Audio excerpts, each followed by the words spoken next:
What's up, Internet? Last week on American Idol, it was the first ever battle of the sexes, and I'm sure the Voices battle rounds had nothing to do with that decision. The girls sang Whitney, the boys sang Stevie, yet Jermaine sang something that sounded a lot like two whales doing it.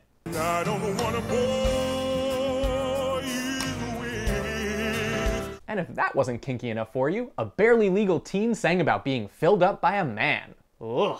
So Mary J. Blige was this week's guest mentor, and I loved her. I loved that she gave stank face to all the white people. I loved her borderline racist reaction to Heejun. I wasn't expecting for Heejun to sound like he did. And I really loved that she compared the chubbiest girl's voice to food.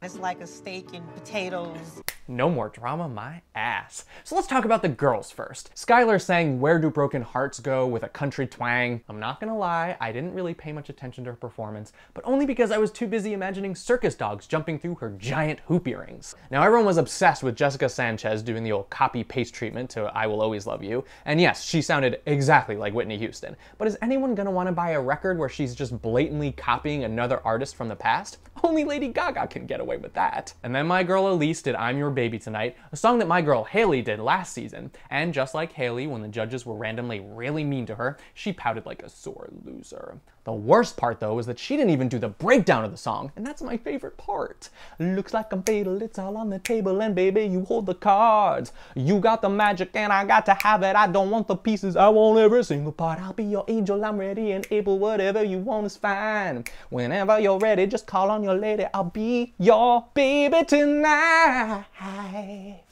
What do you think of that, judges? Amazing. Oh, shucks. I bet you say that to everybody.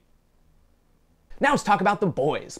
Colton Spiderlegs Dixon did a nice job making Lately look like it really hurt to sing. But Colton really fascinates me, not just because his personality reminds me of like a Tom Cruise culty thing, but more because his face totally resembles that Japanese internet cat Shiro. I'm not wrong about that, you guys. They could be related. So Joshua Ledet is probably the most technically proficient and talented vocalist on the show, but he's also an African-American male, so that means he'll be in the bottom 3 every week. Joshua, in the bottom 3. Told ya! Weirdest moment of the night had to be when Idol stopped the proceedings to let a radio contest winner get up and sing a song. Awkward. And then there's Philip Phillips, an Idol so nice they named him twice, or his father's a dunce so he named his son once. You decide. Now, for a while I was calling him Philip Squared, but after this,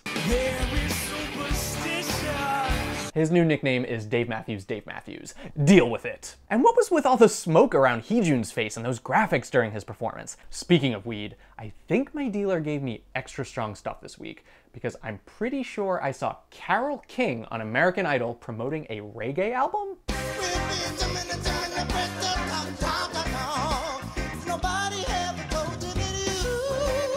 Please tell me you saw that too. Thursday night's result show kicked off with a group medley, and who doesn't love Stevie Wonder songs? Let's all join in. Here, to make things easy, I transcribed what the contestants sang so we can all sing along. As you're around the earth, the sun knows she's revolving, and the rosebuds know to bloom in her name. Just as ain't no love's the cure, you can rest your mind assured that I'll be loving you always.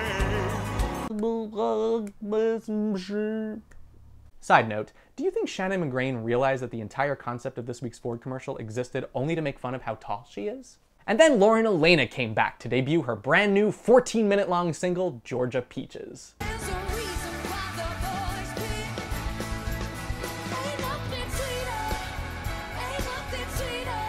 That song has more endings than the Lord of the Rings trilogy. In the end, America put Elise and contest winner on the chopping block, but as anyone who's ever won a radio meet and greet will tell you, the fun only lasts for a few seconds. Back to the Office of Contagious Diseases, Jer Bear, and don't stop hugging people. Except maybe at your job. That seems dangerous.